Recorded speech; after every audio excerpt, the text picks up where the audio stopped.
Let's do the grade 7 math, solving equations with one variable. We have here our example. Number 1, 4x plus 5 is equals to 21. The first thing that we are going to do in order for us to solve our variable here, so this is our variable, the x, we need to eliminate the 5 in this area.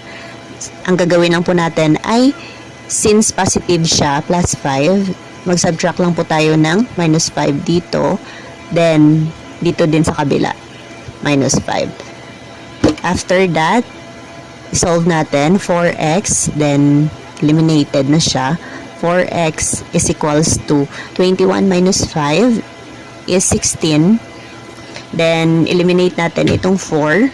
Gagawin lang natin ay i-divide natin ito sa 4. 4, 4. Then, cancel. X is equals to 4.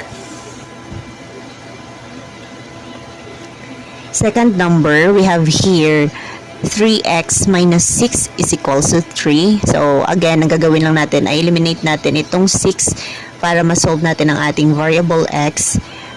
Ang gagawin lang natin ay, since negative 6 ito or minus 6, ay mag-a-add tayo dito ng 6, dito rin sa kabila ng 6. Then, let's eliminate. Ang matitira na lang ay 3x is equals to 3 plus 6 equals to 9. Then, to eliminate the 3, divide natin sa 3, then x is equals to 9 divided by 3 is 3.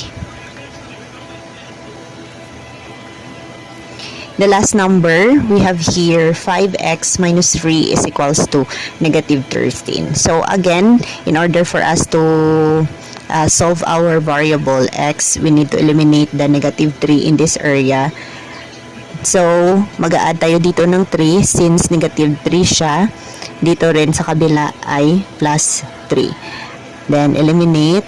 Ang matitira ay 5x dito sa side, then is equals to negative 13 plus 3. That would be negative 10.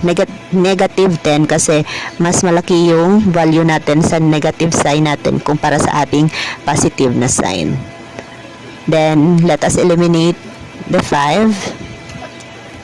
Then, matitira, ang x natin ay is equals to negative 2.